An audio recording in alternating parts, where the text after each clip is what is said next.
Hi, my name is Gibson, and I'm the co-owner and creator of the Personal Development School. This is your daily breakthrough video, and in this video, I want to talk to you a little bit about how to manage and how to process anger. So this is a topic that tends to come up fairly often. Obviously, it tends to apply most so, though it can apply to everybody, to fearful avoidance.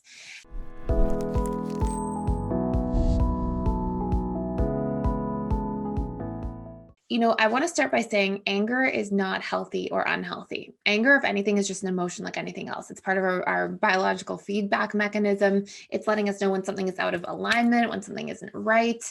And I really want us to be able to differentiate and sort of separate, and this is a good practice overall, to work on practicing telling the difference between anger and the emotion of anger versus the expression of anger as a behavior. So for example, I might feel anger, and that's not a bad thing, right? That's just feedback telling me, oh, maybe a boundary was crossed.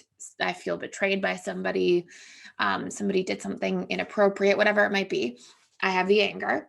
But then the next step or action that I take in terms of what I do with the anger is what becomes healthy or unhealthy. So that could be, then I scream at somebody and throw things and break things. And, that could be like more leaning towards unhealthy, obviously. But if I'm like, okay, let me see what this is all about. What am I upset about? Oh, this boundary was crossed. And then I assertively and respectfully communicate my boundary. Then I've just used anger as what it's meant for. Really important and powerful feedback that can help me recognize when something's out of alignment, take action to resolve a problem. So I really just want to start by saying that.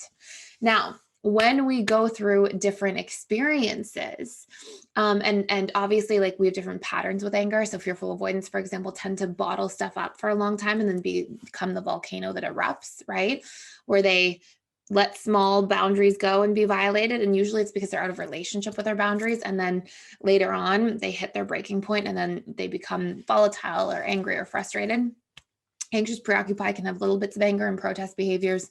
DAs can be really bottled up and eventually they can get angry too, but usually they tend towards being a little bit more conflict avoidant. So we won't see it as often.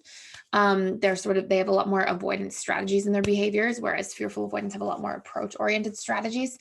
But what I want to take you through in this video in a moment is how to recognize anger, and then how to really do a deep dive into understanding the root causes of anger and how to resolve them. So if this is something that you find yourself struggling with and you want to do a deep dive in general, the best course for this by far and away is the Emotional Mastery and Belief Reprogramming course inside the Personal Development School.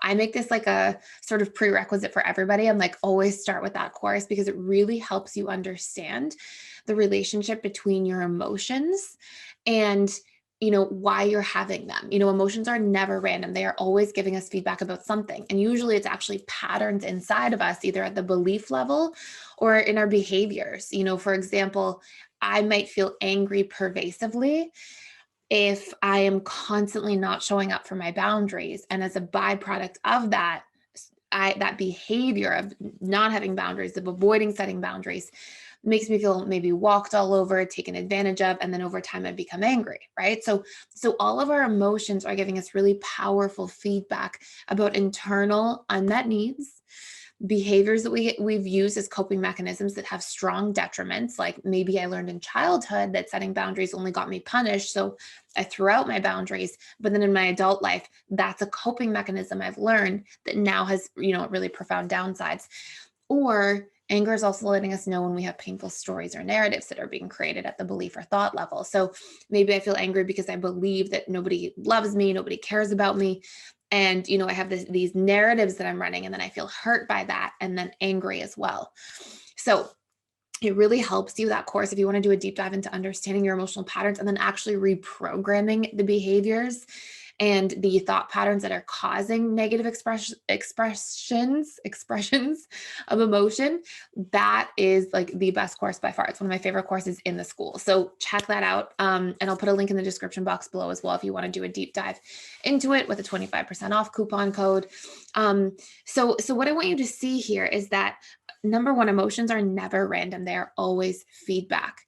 And what they are feedback about is if we have unmet needs, painful behaviors that we're taking part in with strong downsides, or painful thoughts or belief patterns we're running. And it sounds like, oh, all these different things. It's really simple when you break them into 3 categories, which is what that course really teaches you how to do. Now, when it comes to anger, the major patterns that I see are that in the behavior level, people get angry because they have these unmet needs, and then the expression of the behavior is a strategy to get those needs met. So for example, the patterns I see is people express anger in an unhealthy way when they feel unseen, unheard. Okay, so they're not getting their needs met to feel seen and heard by people around them. Sometimes they even feel misunderstood, powerless, right? And usually a lack of boundaries. And when we look at this, what does anger do? Well, anger in one fell swoop, it makes you seen and heard, or at least your subconscious mind thinks so, because you get loud and you get big, right? You start waving your arms maybe, or you raise your voice. Those are strategies at a subconscious level to feel seen and heard. And then you're trying to get understood. So you finally dump everything out that you've been keeping in, right? So you're also getting seen and heard, and then your inner world gets understood. And then you take your power back when you're angry, right? And we set a boundary. We what happens when people are angry? Often it pushes somebody else away. It almost like polarizes people, and people step back, or maybe you walk away or the other person walks away. So in one fell swoop, it's like you trying to feel empowered by expressing, fearlessly and loudly, and to get seen, heard, understood, and to set a boundary. And so when we look at these things, anger is such a strong and intense emotion. And what we wanted to kind of look at there is that, by the time we're feeling angry, a lot of things on an ongoing basis probably went wrong first, and you turned a blind eye. So there might have been 10 boundaries you didn't set. There might have been 10 things you didn't communicate about. Usually, like by the time we're experiencing anger, because it's so intense, usually the amount of stuff it's letting us know that is out of alignment is a lot more, right? It's like if you just had one little thing go wrong, you might feel just a little bit of anger, and that might come out of just as assertiveness. Or directness in your communication. But by the time there's been a lot of stuff and anger is expressed in an unhealthy manner, there's usually this pent up lack of resolution of many different things that it's calling your attention towards. So anger is your friend.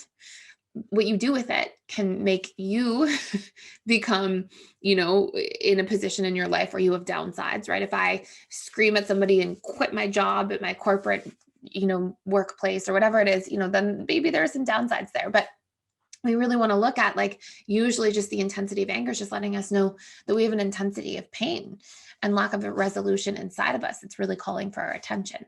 So it's really powerful stuff to like change our relationship to our emotions in this way, and to really learn, like, what are the subconscious patterns and the beliefs connected to anger for me?